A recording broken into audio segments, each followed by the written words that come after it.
The Nun Bun was an ordinary cinnamon bun that a lot of people thought looked like Mother Teresa. One of our store managers at the time was about to eat the cinnamon bun as his breakfast, and he looked at it carefully, and he was kind of a spiritual, interesting person, and he looked at it and he thought he saw this image on it. It went crazy, and literally internationally within a few days, this thing went from one newspaper to another, to radio stations, to TV.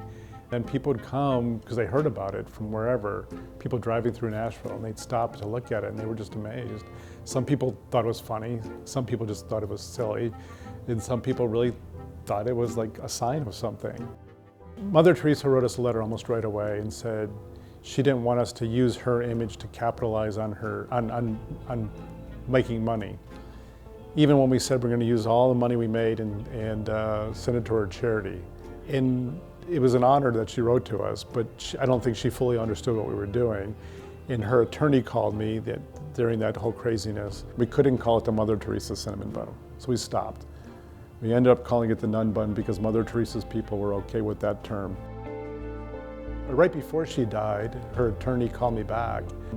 Mother Teresa, the woman who was replacing her, and him were in a room discussing all these issues that they had to solve before she died. And she said, "You tell those guys in Tennessee to find a cinnamon bun that looks like her," meaning her replacement. So she was basically laughing about the whole cinnamon bun the week before she died. And that made me feel good, like she got the humor in this thing. It was a Christmas Eve, and my manager knocks on my door because I wasn't answering my phone. It says, there was a break-in at the store. And I'm like, really? And he's like, the only thing they took was the Nun Bun. It was like, I didn't know if I should laugh or cry or what, because it was kind of ridiculous that somebody would break into our restaurant and the only thing they would take is a cinnamon bun.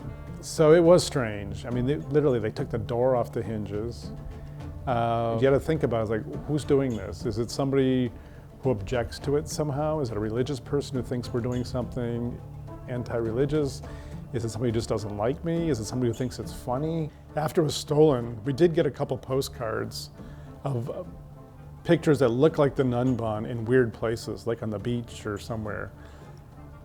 And we thought, okay, so maybe somebody's being silly with this and just taking on one of these tours and they'll bring it back.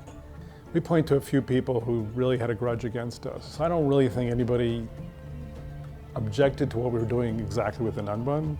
I just think there was some people who had a grudge against the store for whatever reason. You know, 24 years later, I still don't really know who did it.